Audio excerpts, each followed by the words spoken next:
Hello, everyone, and welcome to this episode of From Page to Stage. I'm your host, Wendy Corner, and this podcast is for you if you are an author.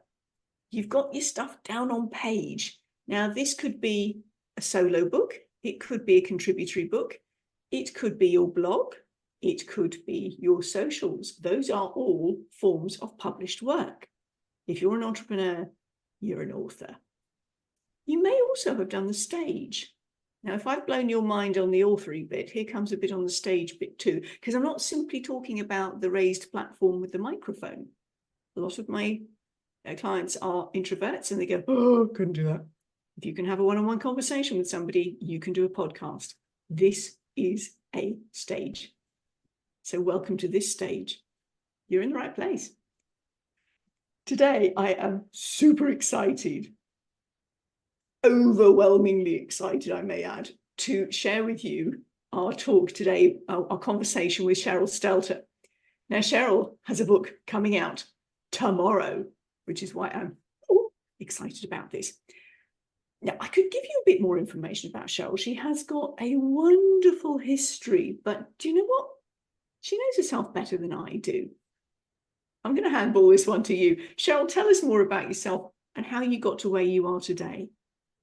Oh, I just want to say I'm super excited as well, Wendy, to be a part of your mission in the world. And, I want to start out by saying, I have been saying I'm not a writer, but I could say I'm an author. And people have pointed out to me, why do you say you're not a writer? I just wrote my third book. Why do I say that? And so it just was so in my face yesterday, and I thought, no, I need to claim I am a writer. And it's really what my book is all about. So I'll go back in time, and what I realized, I have been on a journey to of empowering women for over 30 years in different ways. Women's empowerment, big time. Why? Because I have felt powerless at times. I have felt seriously powerless. So when I first got on my spiritual journey over 30 years ago, and now I never thought I'd be doing what I'm doing. I never thought I'd be helping people. Are you kidding me? You couldn't have paid me to help people in the past. It'd be like, no, but it started happening anyway. And so I go back to, I married early, and then, we bought a house and had 2 kids and everything. And he was a covert narcissist and really got me under his thumb. And so it was the degrading over time that really, really got to me. So after 13 years, I left him. And then here I was free. All I felt was relief for like a year, just so much relief. But it was, I knew I was meant for more. I knew there was something for me even at that young age. And then I discovered spirituality. And what I didn't realize was I was healing myself so I could become empowered. And so I now call myself a spiritual coach, a master healer, and author and speaker. And here I am. Nothing gives me more fulfillment than helping other women and men move beyond their subconscious blocks and move into their highest level of empowerment. Beautiful. What a mission. What a mission. Thank you for sharing that. Oh, tingles. Okay, so we're now accepting the label of author? Oh, totally. And writer. I could accept the label of author. Sorry, the writer. Yeah. But okay. I am a writer. You are. You are. Well, I'm going to take you back in time. When did you start to write? And I don't necessarily mean the books. I mean, when did you start to write? When I really embraced writing was in grade 10. And it's funny because I thought of this yesterday. A flash just popped up. My English teacher, she was so cool. She was just such a cool teacher. And we had to write 5 days a week. Every weekday, we had to write in a book every day. And then we would get marked. We could write for for 7 days, but the minimum requirement for English class, we had to write at least one paragraph about anything. You were not limited. And then you had to mark one page that she was going to mark you, one piece of your writing. And I noticed how much I loved it. Now, I was one of the cool kids, troubled cool kid. But there was, I just really embraced it and really loved it. And what I loved about it was the freedom that she gave us to write about whatever we wanted. You could write about what it was like to have dinner with your family or to not have dinner with your family, whatever you wanted. And that went on for that whole year for that grade. And I loved it. And she encouraged us at the end of that year to continue that. And I did sort of on and off.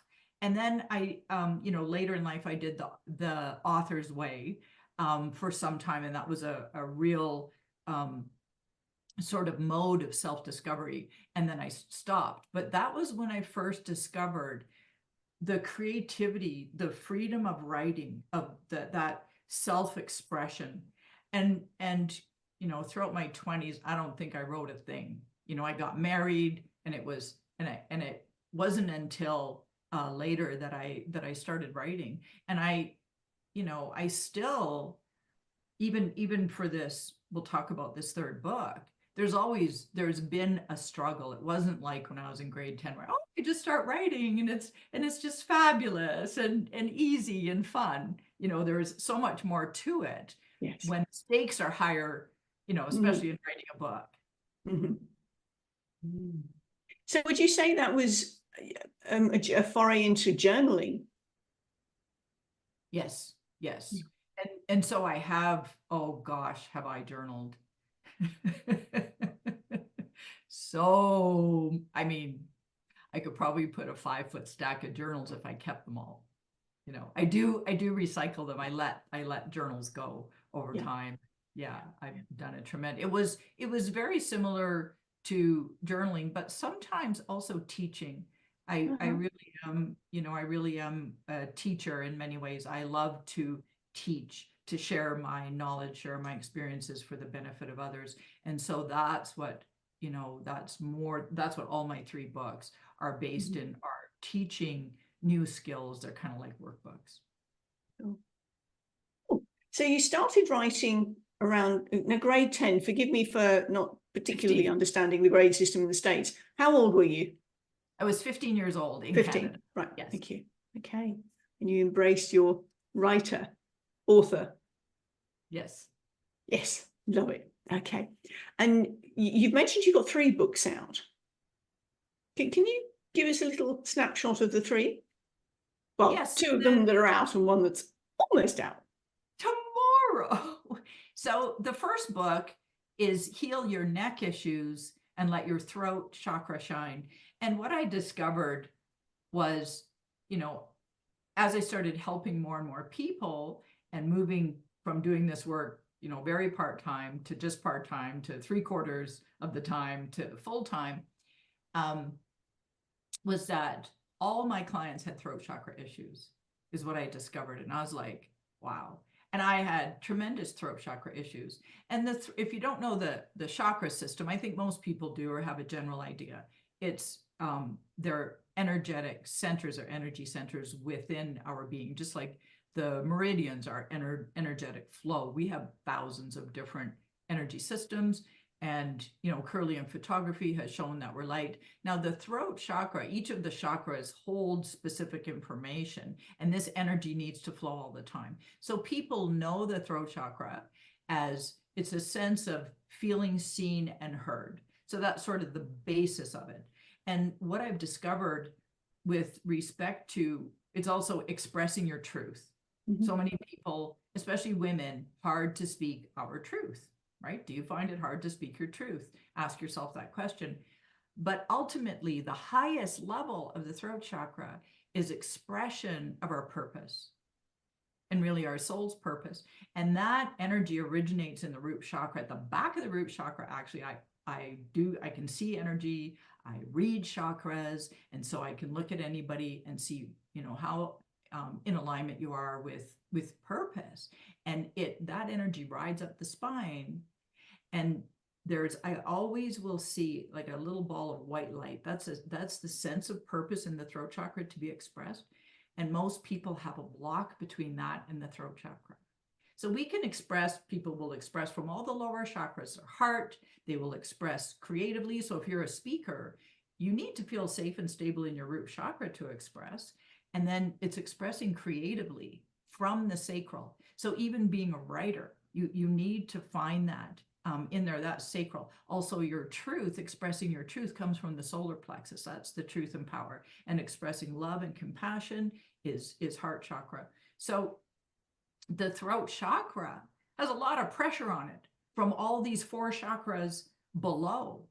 Yeah, it's a lot of pressure. All these things want to be expressed. And the more we're meant to express in the world, the more conditioning we will have against that we came into the world to overcome. The soul chooses the parents and our conditioning. So I was conditioned to be quiet, to not say what I wanted to say, all the stuff. And my parents did their best. They had all their conditioning, the story. So getting that book out was really, it was such a milestone in my own life and helping people. And I still help people. It's the number one sort of entry point to working with me directly. And I still do it one-on-one. Yes, I would make more money doing groups, but I like to go deep. Let's go deep and get you transformed as quickly as possible into full expression of all that you truly are. So the people that find me it's often these days, it's so clear. It's mature women who know they're meant for more. They know they have subconscious blocks. They don't know what they are, and they just really want clarity, and they are desperate for change. And those people come to me and they do the practices, they do the meditations that prepares you, and they work with me. And it's 11 weeks. The last session is a chakra reading, and the transform. I mean, it's so fulfilling to watch these people transform rapidly. So, and then that led me to write my second book, because I started to work with coaches who weren't getting clients at all. No money coming in for months. One woman I worked with, when I first met her, she was at 18 months trying to form a group, and it wasn't happening. And by the time she decided to work with me, it was like 20 months. And these women, within 6 to 8 weeks, full groups formed, deposits paid, it was all happening because they couldn't see their subconscious blocks. But I helped them discover them and then teach them how to do this work to continue on. Because I always say, whenever you take a giant step forward, whatever kept you from doing it before will come up. So they took a giant step forward in authoring their own book and setting up these programs, but they had subconscious blocks that it was what stopped them from doing it before. So they took this giant step forward, but they didn't clear the path for the subconscious to really step into that. So I'm working with a woman right now she was just so desperate for change. She started doing the practices, and boom, her whole life, relationships, everything will start to shift. So that book was written for coaches who may have gotten, something going, but they're stuck in some way. They're not moving forward. They don't know what it is. And then I never, ever planned on writing a third book. Never. I thought, You're done. I'm going to be 63 next month. It's like, I don't need to write another book. But I kept getting this nudging. I started getting this guidance. You got to get this book before if and when I ever retire, you've got to get this book out. You've got to write another book. And I'm like, what? I was like, whoa. And then the opportunity came along to write the book. And I thought, okay, I accept. Yes, I accept. I'm going to write another book. I struggled more through this book than the other two by far, by a long shot. with uncertainty, because really for me, all the books have been about the universe moving through me. And it's really not me writing the book. It's the universe expressing itself through me in my own unique way. And so it's actually a spiritual practice to write a book. And I had to really embrace this topic of power, really embrace this topic of power. And it's writing each book has helped me grow. It's, you know, as you know, so many authors say, wow, I didn't realize until I was finished writing the book, I actually was writing the book for me, you know? Yes. And so I experienced that more with this book than any of the other books. And so it addresses the topic head on of these subconscious blocks and this lack of clarity. So the book is From Blocked to Powerful, period. Blocked to powerful. Love it. Blocked to powerful. And it embraces what are subconscious blocks, and to really recognize that. And we all have the capacity to heal them. They're serving us. All of our subconscious blocks are serving us to help us grow. It's learning how to embrace that and to do the work to uncover them quickly and thoroughly. I want to really express thoroughly. And this is not mindset work. I don't teach mindset work. And this is so much deeper and lasting, that you actually turn around and you're different and you witness yourself as different. It's like, wow, I can't believe I said that. I can't believe I did that. Oh my gosh, life is just flowing. And then moving into your own power and what is power. And so the book doesn't start off with my story. It just addresses what are the subconscious blocks? What is that all about? And what is power? What is authentic power? And it's very different for women and men. And yet there's a lot of overlap in that. What is power? It's certainly not power over and our own, because I believe we are all powerful beyond belief, powerful beyond what we can imagine. So I don't encourage any goal setting. If you think you know what your empowerment is, just table it. Because it's really, you can't know, because we set goals based on where we are at. Yeah. And we have these filters of subconscious blocks. We have filters of woundings, of past traumas, that filter that will have an input in limiting what our goals are. Yes. So like I said before, I could never imagine myself doing the work I do today. And so let all your goals go. And then it's through reading the book, it's through doing the work, that you actually discover your greatest empowerment, your authentic power. And then you can set the goals. Whoa, what a journey. Yes, that is. Absolutely. So your first book came out when?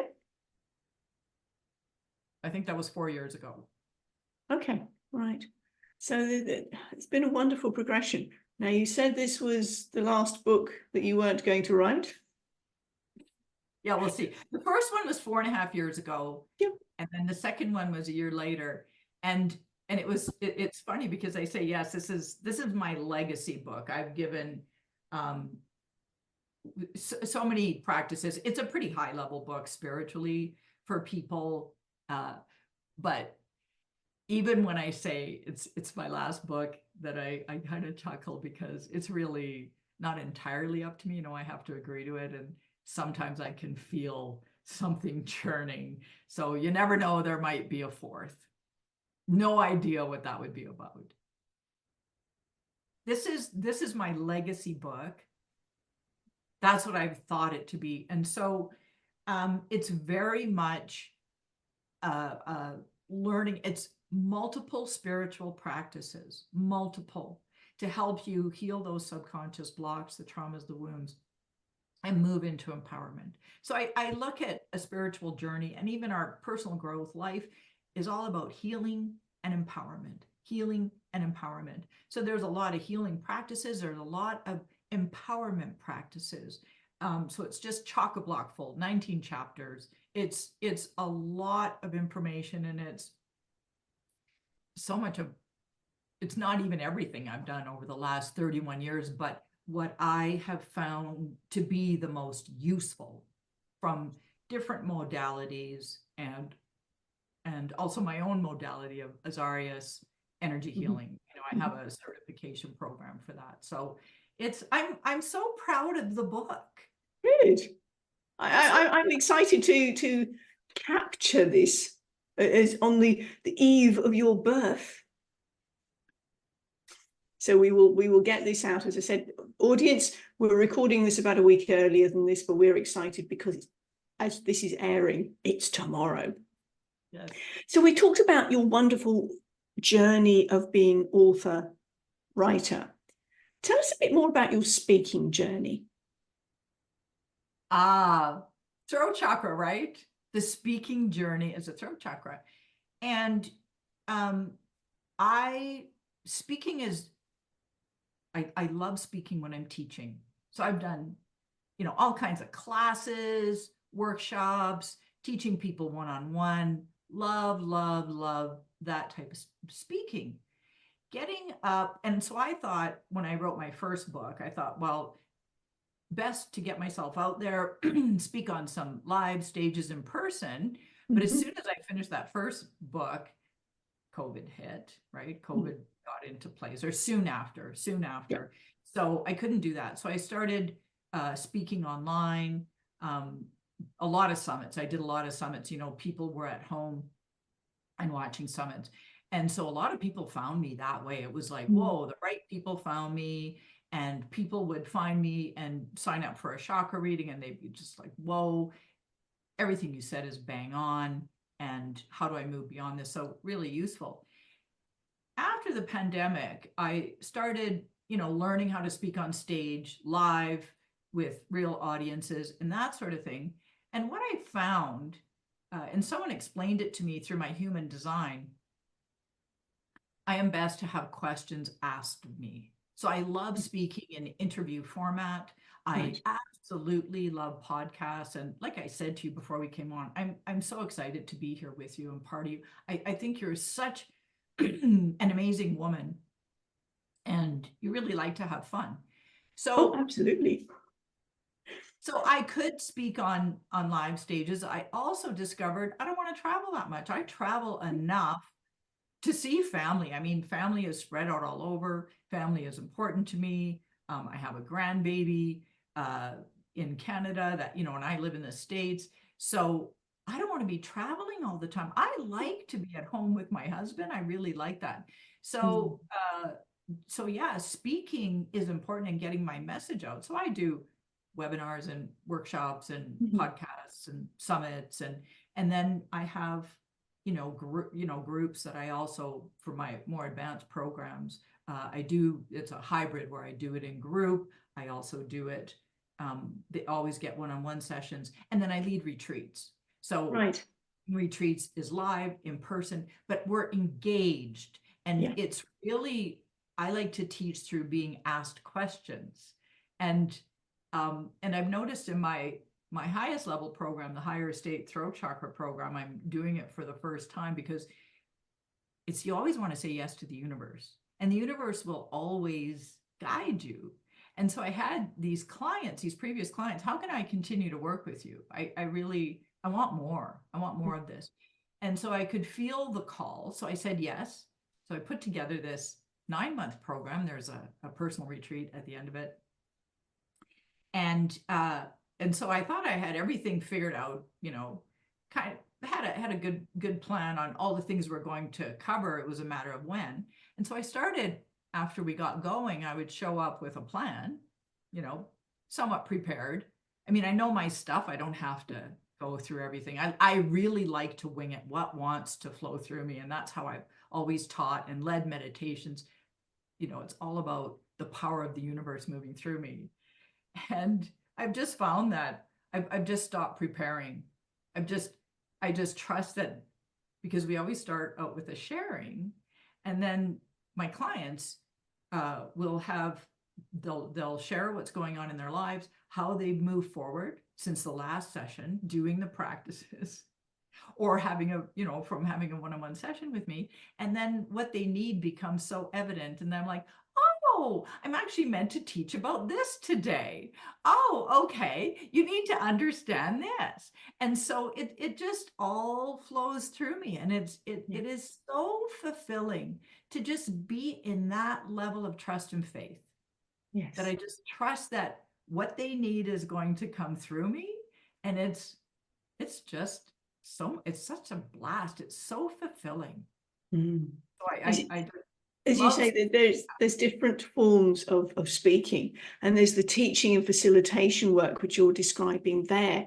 There's also the podcast, the virtual stuff. There's the in-person on stage. There's emceeing. There are so many different skill sets required for these different ways of speaking. They're all complementary, but they're all subtly different.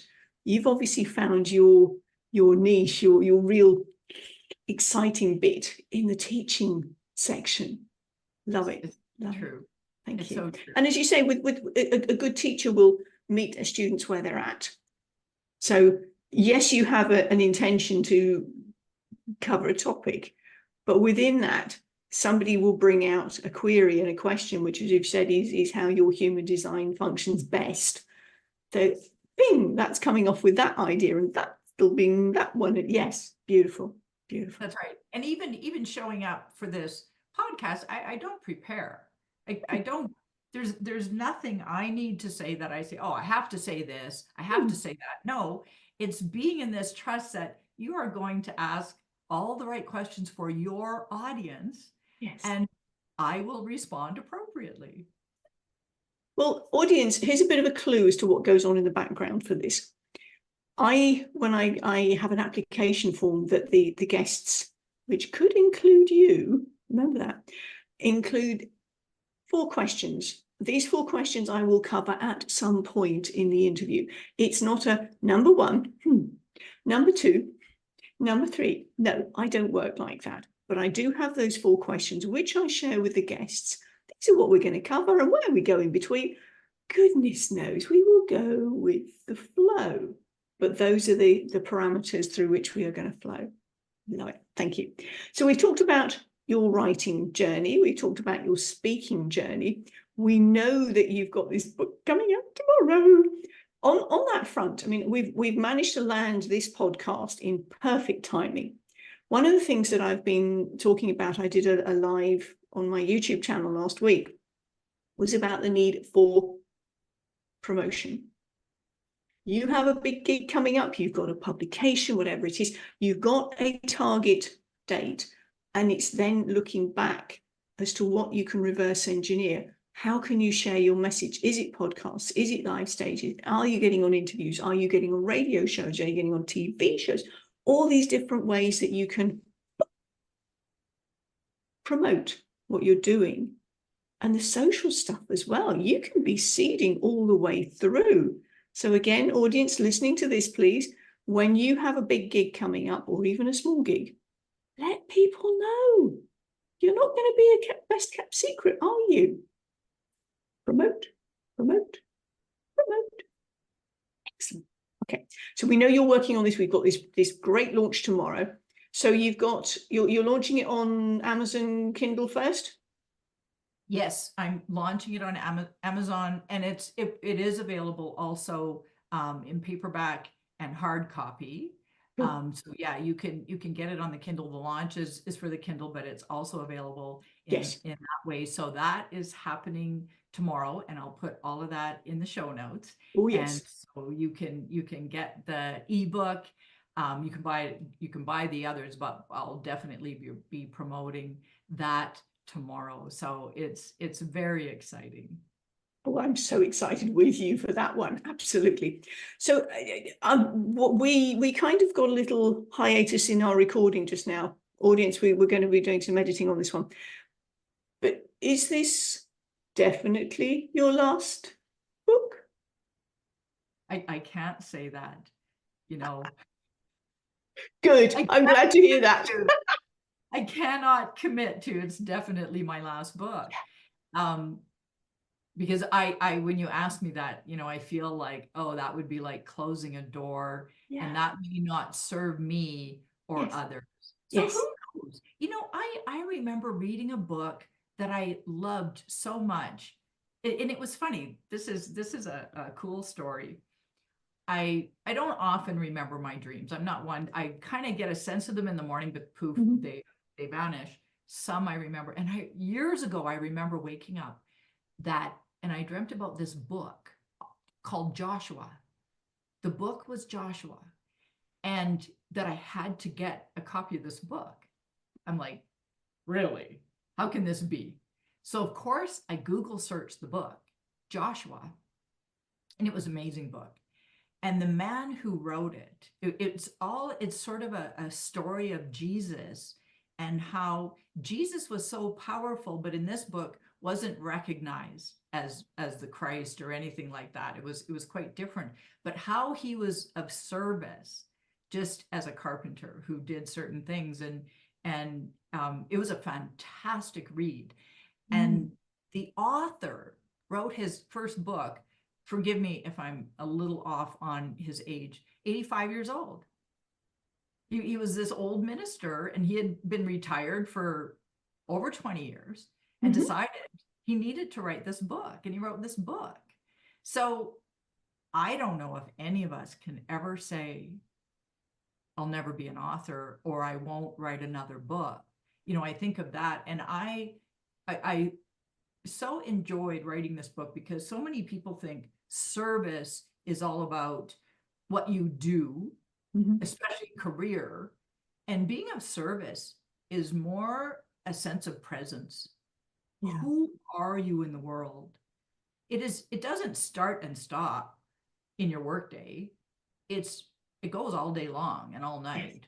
And it really is. And this book to me just spoke to that so well, and the changes you can make with others that you can create, through anyway. So no, I definitely will not commit to not writing another book. Good. I love the number of negatives in there. You will not commit to not writing another book. Excellent. I open myself to the possibility of writing another book, or even books. Who knows? Who knows? Who knows? I'm excited with you on this one. I mean, where are we? 2023, January was when the first book that I was featured in came out. Now, I would never have said I was an author. I had no plans to be an author, but a friend of mine had signed up for this. Sadly, she took sick and she couldn't fulfill the contract. So she said, you do it. It's all done. All you need to do is actually write the chapter. I don't want any money for it. I don't want to be paid for it. Just go do it. Okay, that was a gift. And that was the first one. The second one, which was the book that we curated, The Mad Book, Making a Difference, Ways to Magnify Abundance, Vitality and Freedom, came out on August the 8th last year. Oh, this year I will be featured in a couple of months' time in another anthology book. And next year, my first solo book, My Life with 20 Kilos, is coming out, which is what I'm in the process of writing at the moment. So yes, you never know what's coming up. And those absolutes, I can't, I won't, I couldn't. Yeah, really? Just throw it out the window. Yes, absolutely. Oh, how exciting. Okay, so I'm going to ask you now, how do you embody your words when you take them from page to stage? How do I embody my words? I really tune into who I truly am. We are all a microcosm of the macrocosm, and separation is an illusion. So we really are all one. Can I ever reach a state of oneness? Yes, I've learned how to do that.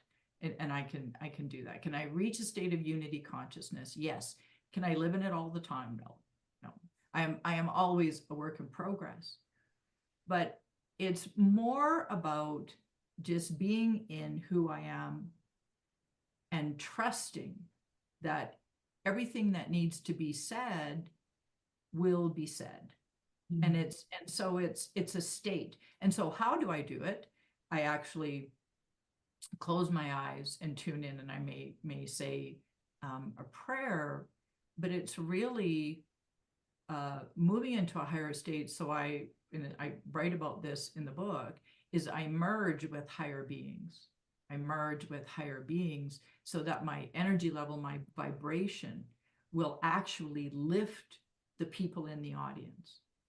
And so then it becomes not so much about my words, because I don't know, a lot of people have ADHD, a lot of people have a hard time. Like when I'm listening to a speaker, I'm going to miss some words. All of a sudden, my brain might start thinking about something else and I have to go back, or that sort of thing. I don't know that we can stay 100% focused, but it's catching the energy. And so it's so funny, when I spoke on all those summits, I still occasionally do. I have a couple summits coming up, and haven't spoken on summits for a while, but the people that would get on a call with me, especially, they would often sign up for a chakra reading, they're not a lot of money. They would say, and I would say, why did you get on this call? And they all said the same thing. I don't remember what it was you said, but I knew there was something about you, or I felt a certain way, Yes. So it really is, words are more than just words. There's an energy. Yes. And the more we embrace the energy, and that energy, it really is of the universe flowing through us, God flowing through us, source, whatever word you want to use. As you were saying earlier on, it's about your presence. You're embodying, you're encapsulating the presence of those words, the spirit of those words. And again, it's not, I'm doing this purely for the camera. If you run into me in the grocery store, I'm just the same. I may not have the posh gear on, I may not have my jacket on, but it's still me. That's right. Yeah, absolutely. Right. And I believe, and I speak to this in the Client Magnet book. I really speak to this in that book because, and this is part of why I wrote the book as well. I help those other coaches, but people would say, well, where are you finding your clients? I moved to another country, I moved from Canada. Where are you finding them? I'm like, how do I know? They just kind of fall out of the sky. Like, it's all different ways. I get referrals. Somebody read my book in the UK. I have clients all over the world. And so what I realized, when we are in that presence, and when we are in the power of who we truly are, the souls that need us will find us. It's energetic, folks. It's energetic. And so when you're getting in the way of that, they can't find you. Even if you start to go through a really difficult time, which may be serving you, do the healing and empowerment as quickly as possible so you can get back into that place. And so the right people, and what I've noticed over the years is the specifics of the person having certain qualities shifts. As we grow, the level of the client grows, the level of their investment in themselves grows, and that's energetically, which is reflected financially as well, and time. Absolutely. Okay, so we've followed your writer-author journey. We followed your speaking journey. We know this is a phenomenal book coming out tomorrow. And we've just talked about how the reason it is so important is getting out of your own way, clearing those blocks so that you can attract magnetically, energetically, the people who need to be in your space. Authors, are you getting this? This is what you really can do with doing. Otherwise, your book does not speak for itself, because you're not energetically putting out that vacuum. Invitation, let's not call it a vacuum, an invitation for the people to come to you and learn from you. That's absolutely phenomenal. As we're winding up then, is there anything we've missed off? Have you got any final words for us? My final words are around the empowerment and tuning into your own authentic power. One of the things that's happened for me, and I see this in so many women, especially women, the back of the solar plexus is very much about, well, the solar plexus is all about truth and power, and truth is power. And it's ultimately divine power flowing through you. And culturally, because of all the generations, most of us have hidden in the subconscious that it's not okay to be more powerful than men. This is hidden. Can you repeat that? It's not okay. It's not okay to be more powerful than men. And Thank there's you. also conditioning. It's not okay to be too powerful. So we are subconsciously limiting ourselves all the time. And so if you recognize that, we go through stages in our lives of stepping into empowerment, especially as women. And I work with men too, men who are really ready and want transformation and are really willing to do the work, those men who can be vulnerable. But with the women, especially, when we start to step into our empowerment, what comes up is imposter syndrome, or it's not okay, or my thing that always has come up is, who do you think you are? And the conditioning has been, it's not okay to be seen as powerful. That's what came up when I wrote this last book. It's not okay to be seen as truly powerful. And it's just old conditioning. And so if you will recognize fear and you can't understand it and you don't know what it's about. So when I first got the guidance multiple times that I was a spiritual teacher, I just pushed it away. I had spiritual teachers telling me that. I'd be like, you don't know what you're talking about. Ignore it. But then when I started to tune into the energy of it and the truth of it, then I would kind of have a meltdown. And the whole, who do you think you are, will come up, you know. And so that's how it works with power. So if you feel fear, you feel shaken or rattled around your potential, you are on track. And whatever is coming up just wants to be healed, so you can move to that stage. And it's not, to me, it's not a one and done. Yeah, it's ongoing. It's such a journey of adventure.